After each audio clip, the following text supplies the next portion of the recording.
When you need to film a video of yourself and don't have anyone available to help, it can be a daunting task since you will need to think about a ton of things at once, whether it's setting up your camera, framing the shot, or nailing your focus. This can take some time. Luckily, there's some key tips and tricks that you can use to make filming yourself much easier and more efficient. iPhones are great for filming yourself because they are portable, easy to use, produce high quality video, and the setup time is much quicker compared to using a larger camera. Now, if you're someone who loves to create videos on their iPhone or share stories about your life, or generally wants to learn how to produce engaging mobile video content, then this tutorial is for you. Now make sure to also stick till the end, as I will show you the editing process behind the video that I shot of myself. For those who don't know me, Bennett Grazer here with smartphonefilmmaking.com, the ultimate online course helping you take your mobile videos to the next level. As I mentioned earlier, in this video, I will show you how to film and edit a cinematic video of yourself using the iPhone 14 Pro. Before I show you the behind the scenes of how I film myself, I first want to share with you a couple of important tips and tricks when it comes to filming yourself. The first one would be knowing what you're filming. Before you even start filming, it's important that you have a clear idea of what you want to film, whether it's a vlog, short film, or travel video to share with your friends. Having this established beforehand will help you choose the right camera settings, as well as the gear you need to set up your shot. Now for this video, I want to keep it very simple. I want to show myself, show how I arrived at the spot, hike up the forest, and then take up the beautiful view. Now with a simple story like this in mind, you will already know what you need in terms of camera settings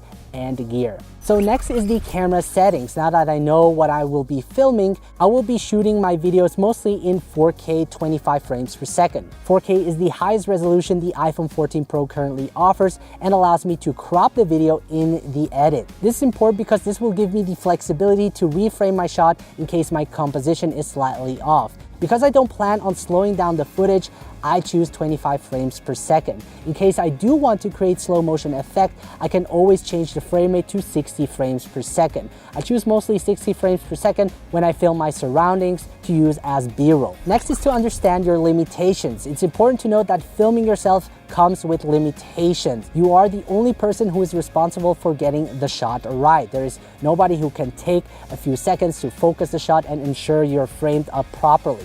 Also, you will need to carry and set up all your gear by yourself, but luckily mobile gear isn't as cumbersome and heavy as with larger camera. Filming by yourself takes a lot of time and patience because you will be doing everything yourself, which means you will have to focus on multiple things simultaneously. This means running back and forth to ensure the shot is framed properly, that your focus is on point, that the lighting is right, and many more. So just make sure to be aware of that and accept it. You don't want to rush the process and end up with a video you're unhappy about. Instead, just have fun with it and enjoy the process. Don't let these limitations discourage you, and with the help of this video, you will be able to film yourself like a pro. Next is to bring the right gear. Besides choosing the right camera settings, it's important that you also bring the right gear with you. Depending on what you want to film, this may include different gear. The most important gear would be a tripod, which allows you to position your camera to capture the shots you need. In addition, an Apple Watch can be incredibly helpful for framing your shots, as you can use it as a live monitor. Other gear can help you be more creative with your shots. For instance, a suction cup can be used to position your camera on the car or a window. This allows you to capture unique shots that would otherwise be difficult. By the way, I will mention all the gear in the video description below. Now, the iPhone 14 Pro has 3 lenses on the back, which covers all of the focal lengths I need. But if your iPhone only has one camera, you might consider bringing third-party lenses with you. Now, the great part about using your iPhone to film yourself is that you can pack light, as mobile gear is usually small and lightweight, making it easier to carry around the entire day without getting tired. As I mentioned, every shot is different, so you will need to figure out for yourself what you need to bring for your shoot. Next is to have a variety of shots in your video. This will allow for greater variation and make the video more dynamic. One of the best ways to achieve this is to capture a nice balance of wide shots, medium shots, and close-ups. You not only want to get shots of the main subject, or myself, but also your surroundings to give your video some context. Then, really important is to set and lock your focus and exposure to ensure your focus and exposure don't change while filming, because it could happen that the camera might focus on something that you don't want. I sometimes also like to focus on something interesting in the foreground while I myself am moving through the background. Now, in general, what I do is I pick a spot where I think it is most important to have myself in focus, either at the point I'm walking through or at the point where I want to be standing at the end. Now, if there's nothing at the distance from the camera to focus on, I use my backpack and place it where I will be standing. In some cases, I like to use the autofocus as it does a great job of keeping me focused while moving around, but because the exposure will be affected as well, in most cases I lock it. Unfortunately, you can't separate focus and exposure in the default camera app. For that, you will need a third-party app like Filmic Pro. Then importantly is to review your shots. When you're filming yourself, it's important that you review your shots every single time. This will allow you to ensure that you got the shot right and make any necessary adjustments if needed. Additionally, this will make the editing process much easier, as fixing something in the edit can become time consuming or even too late to fix. So make sure you review your shots and also have the edit in mind to make sure that the shots you're getting fit into the story you want to tell. Last is to get creative with your shots. When you're filming yourself, it's important that you stay creative with your shots. It can be very tempting to just capture basic shots of yourself moving around, but doing so can make your video feel dull and uninteresting. Because there's so much to think about when filming yourself, it can be tempting to just rush through and shoot and move on to the next one. But by getting creative with your shots, you will help your video stand out and make the process far more enjoyable for yourself. Now, just because you're filming by yourself doesn't mean you can be lazy. In the end, the audience doesn't really care if you shot it by yourself or had someone help you. All that matters is whether the video was engaging or not. So make sure to take your time, do things creatively, and go the extra mile to get those shots that will make your videos stand out. Now, one way to get creative when filming yourself is to experiment with different perspectives. This can involve using different types of gear, like a suction cup. What I often ask myself is, how could I make that shot look more interesting for the viewer? And then I experiment around and see what works. You'll be surprised on what great results you can get by just experimenting around. So let's now get into the behind the scenes of how I film myself. For this part, I'm just gonna record a couple of shots of me driving the car across this road.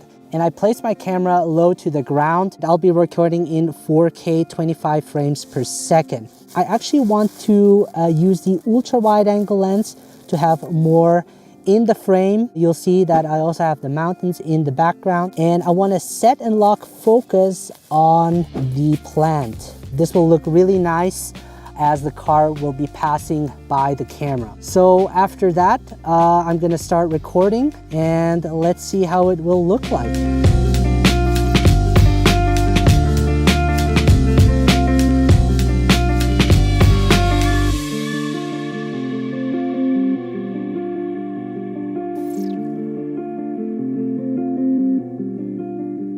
So what I'm about to do is going to be a little bit more risky, because I'm going to be placing the iPhone on the road and then pass through it with my car. We're going to test it out. I don't recommend you do this, but I really want to get this shot, so I think it's going to look really awesome. So we're going to do that. And again, I'm going to use the ultra wide angle lens, and I'm going to focus on the road like so. And let's record and do this. I'm just gonna pray nothing happens.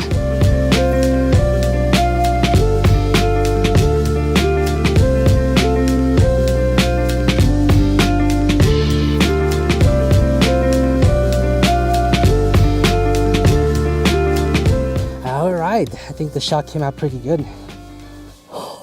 Now, if you're wondering what I used for both of these car scenes, is this clamp over here that I got from Ulanzi. This is just the tripod plate that doesn't belong to it, but this is really nice if you want to, angle your camera or get really low to the ground. There's like a 1/4 screw at the bottom. So the next thing I'm gonna do is capture some interior shots of me driving, and I'm gonna use this suction cup, which is from Joby, that allows me to mount this on a window and angle it however I like to. And really, by having different perspectives, you can make your shots look more interesting. Now, before mounting this on the window, I'm gonna make sure the surface is clean, and then I can just press it against the window and just turn this part. Now, the great part about this mount is that it's MagSafe, but because I'm using a case, it won't hold it as well. So I can actually just turn this part and use it with the clamp. And I'm gonna use the rear camera because it has the best quality, and also because I'm shooting interior, there won't be as much light inside. And then I'm gonna just turn it. All right, I'm actually gonna lock it on my hand. I think this will look really nice. As you can see, we have a nice shallow depth of field. Now, while driving, it might be a little bit shaky, but I can always add post stabilization if I need to. So now that we have that, let's capture that shot.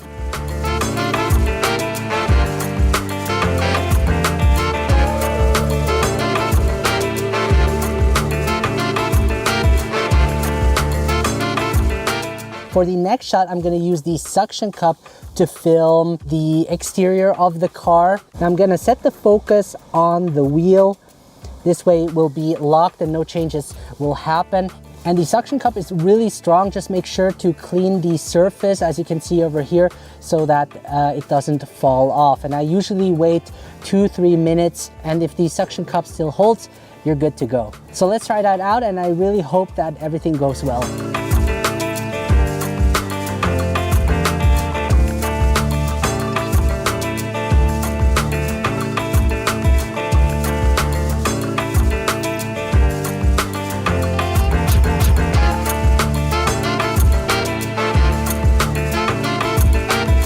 So the next thing I'm gonna record is how I arrive at the spot. So I'm gonna drive my car and park right over there. And as you can see, for this, I'm gonna use a tripod, as I can keep it steady and angle it in a way how I like it to. And I already have my shot framed over here. As you can see, I added a little bit of foreground using this tree over here, just to add some depth. And I'm actually gonna set and lock focus on the car. And then I need to make sure that I park exactly at the same spot. Otherwise, the car could be out of focus. So let's do that. I'm gonna start recording.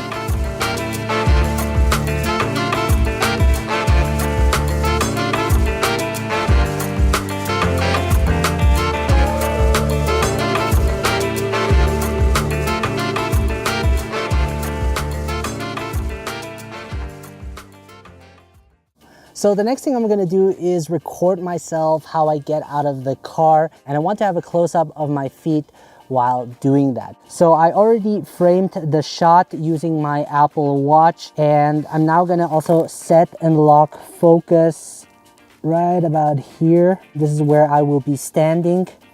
And then once I'm ready, gonna hit the record button. Let's do this.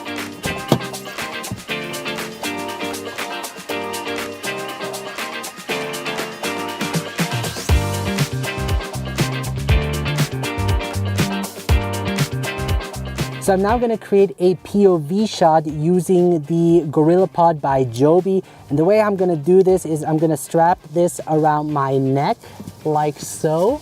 And the way how I'm gonna record this is I'm just gonna have the trunk open and just grab out my backpack and then close the trunk at the end.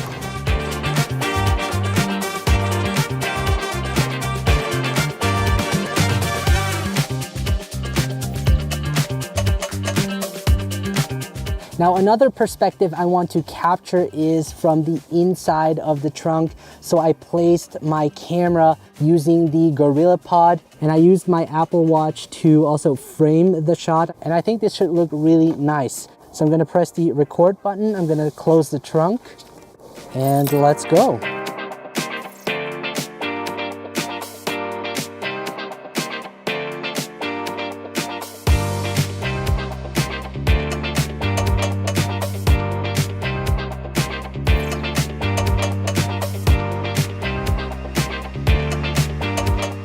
So now that I arrived at the spot and took out my backpack, it's now time to hike up the hill. And I've already placed the camera so that you can see the sign that leads to the viewpoint. And I'm using the ultra wide angle lens. And I actually want myself to be out of focus, so I will be focusing on the sign. And as you can see, we have a little bit of shallow depth of field in the background. So once I have that, I'm gonna press the record button.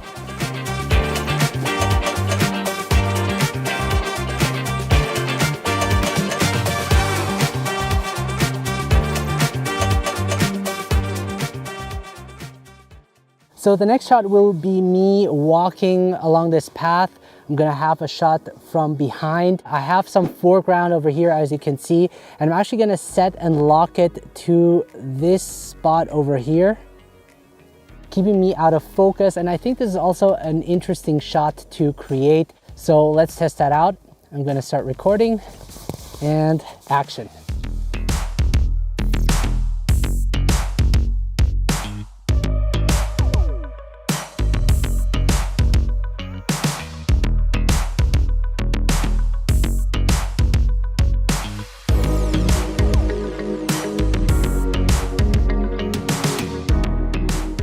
Now we're gonna do something similar, but this time I want to have a shot of me from the front.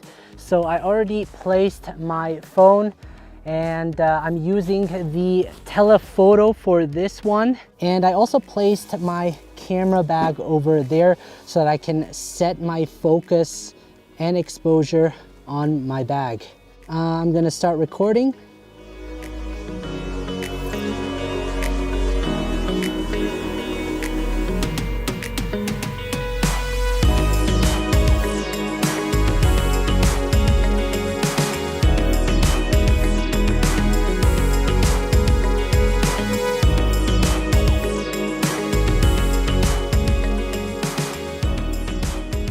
So the next thing I'm gonna do is capture some B-roll. And the great part about this is that I don't have to be in front of the camera and can therefore add some camera movement into my shot. So I'm actually gonna create a slide shot. For that, I'm gonna use the wide lens for this, and this should look really nice. And I'm also gonna change the frame rate to 60 frames per second because I plan on slowing this down in the edit. So let's do that. I'm gonna set and lock focus and go.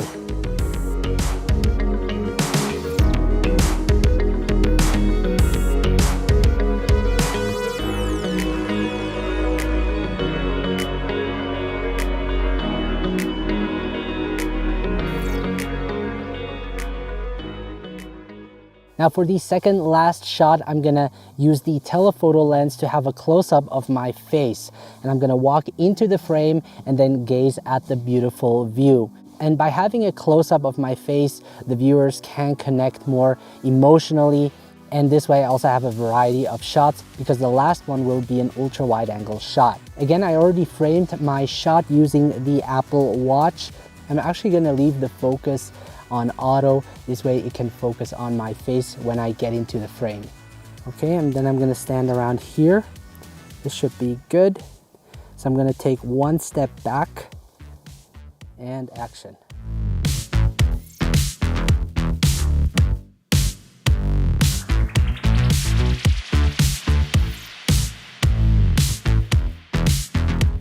So this is gonna be the ending shot, and I'm gonna use the ultra wide angle lens for this. And I'm gonna place myself close to that rock over there. And I'm gonna set focus and exposure around here because I don't want the sky to be blown out, but I don't want myself to be underexposed as well. We're gonna start recording.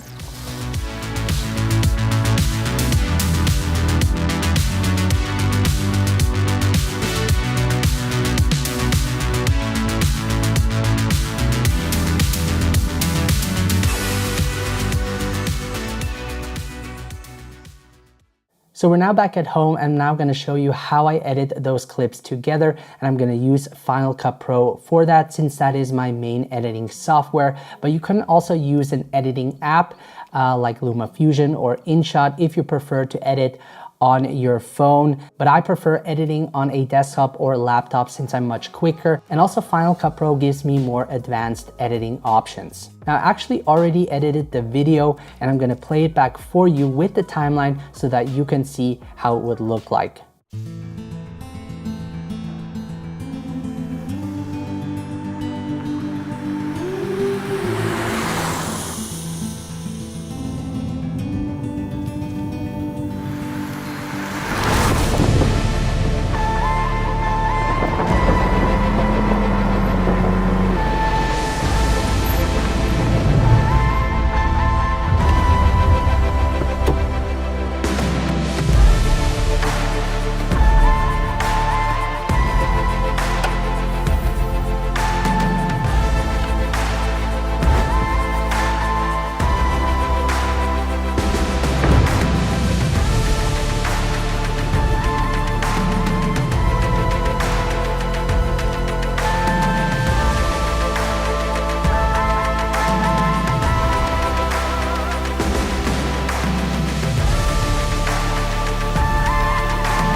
So the first thing I do after importing the clips into my project is that I just pick the best parts of each clip. And then I drag all of the clips into the timeline, and then I rearrange them so that it makes sense with the storyline. So let me show you what I mean by that. I picked this first shot as the intro shot since it sort of reveals the location with the mountains, and I think it really works well with the title.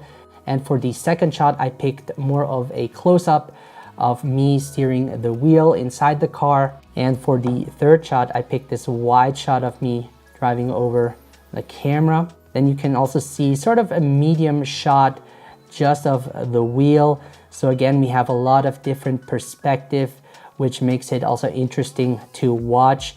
You don't always want to have the same perspective. You want to make sure to get a variety of shots. And then you have a shot of me arriving at the location. And then we're switching to a close-up shot of me getting out of the car, me opening up the trunk, more of a medium shot, and then a POV shot of me grabbing the backpack.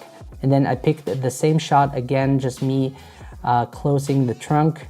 And then we have some B-roll of the location just to show the environment and give some more context. And then we have a wide shot of the sign and then me walking up that hill. And then we have a sort of medium shot of me walking upwards, and then another medium shot from above. And last, when I arrive at the spot, a nice close-up of my face, which allows the viewers to connect emotionally. And then finally, we have a wide shot of me looking at the beautiful view, revealing the entire location. So the next thing I did is I actually picked out the music as well as sound effects, and for that I use Artlist, which I think is one of the best places to find original high quality music. And if you sign up using the link in my description, you can get 2 months additionally for free. So I actually trimmed the music into 2 parts. I took the beginning of the music and then took sort of the ending of the music and overlaid it. So this is how it sounds like.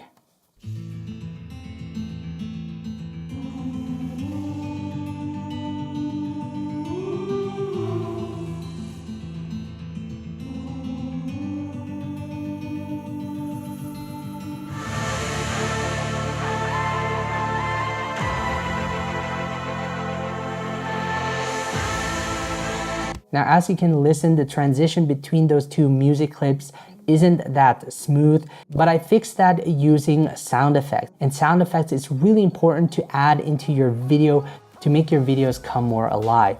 And by the way, I also captured sound using the internal mic. This will make the editing process for you much quicker. Otherwise, you will need to find all of those sounds like footsteps, wind noise, car passing by and all of that. So let me play back the video with just the sound effects enabled.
Now, something else to consider once you have your music is to edit to the beat. So what I mean by that is when I play this clip back,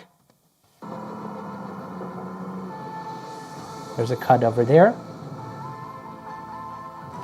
And as the beat comes, I turn off the lights. So let me play that back. Boom. And again, as you can see, I step out of the car to the beat. So let's play that back again. Okay.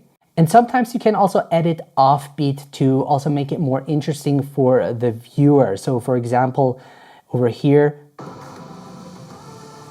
see, people would expect that I would cut on that beat, but since I didn't do that, it sort of keeps the interest of the viewer. So the next thing I did is I added a title to my video, and the title I'm using is from Motion VFX called M-Title Cinematic. Motion VFX creates some of the best plugins in the world. I will leave a link in the video description below if you're interested. And using a professional title plugin like this one just makes your video look more cinematic. And the great part is that it comes with all different kinds of title animations once you have it. So I highly suggest you take a look, as I use them for most of my videos, especially travel videos that I create. Now, since most of the shots we're taking on a tripod, it can get a little bit boring as there is no camera movement involved, but there is an easy fix to make your locked off shots look more dynamic. All you have to do is fake your camera movements in the edit. There are different ways to achieve this. You can pan across the frame, or what I like to use most often is applying a zoom in or out on the subject. And you also can add fake handheld movement to your static videos, which also adds extra visual interest as if someone would be holding the camera. So for example, in this video, I added a slight zoom in, which allows the viewer to focus their attention even more on the car. And then in the second shot, again, I added a slight zoom in. And then in this shot, I added a pan, which goes from left to right, which is also really nice. And then for the last shot, I added a zoom out to let the viewers know that the scene is ending. And in this clip, I also added a camera shake as I step out of the car. So when I play it back, you'll see boom, boom, which makes it even more dramatic. So the next thing I did is I color graded each of the clip. So this is how it looks like straight out of the iPhone's native camera. And after color grading, this is how it looks like. As you can see, it looks way more cinematic. And I'm not going to go through the entire process of how I color graded this clip because that's a video for itself. But basically what I did is I first converted the HDR clip to an SDR clip using the HDR tool inside of Final Cut Pro. After that, I adjusted the highlights, midtones, and shadows. And then I made sure the white balance is correct. And then in this curve, I also raised the shadows to make it look a little bit more vintage-like. Then I adjusted the hue and saturation. So I made these leaves over here less saturated and also made the sky a little bit more teal. And then I added a vignette to help the viewers focus on what's important. And then last, I added a look to my video and I actually used one of my own LUTs, which is the orange and teal look, to make the image pop more. If you're interested in getting my premium mobile LUTs, the link will be in the description below. And last but not least, I added a letterbox on top of the entire clip to make it look more cinematic. And once you're done, I head over to the top right hand corner, select export, and for the format, I pick Apple device. The video codec is H.264 in 4K resolution. So there you have it. That is how I edit the entire video that I shot of myself using Final Cut Pro. Overall, filming yourself can be challenging, but a rewarding experience as you learn a lot by doing this. As you can see, there are many different things to consider when filming yourself, as well as editing to get the most out of your video. By following these steps, you can ensure that you get the best shots possible and make your shooting experience more enjoyable. So remember, take your time, be creative, and have fun. Now guys, if you enjoyed this video and want to learn more, make sure to check out smartphonefilmmaking.com as I have tutorials just like this one, where you can learn how to film professionally and cinematic videos using just your smartphone in no time. On top of that, I just released a mini course on the iPhone 14 Pro inside the smartphone filmmaking course with 25 plus lessons explaining every setting you need to know to capture the best footage possible. If you're interested, make sure to check out the link in the description. Now, if you're new to filming with a smartphone, make sure to download my free smartphone filmmaking guide, which will help you get started making quality videos right away. Now, make sure to subscribe to my channel to not miss out on my upcoming videos. Thank you so much, guys, for watching. I appreciate all of you. Take care, and I will see you in the next video.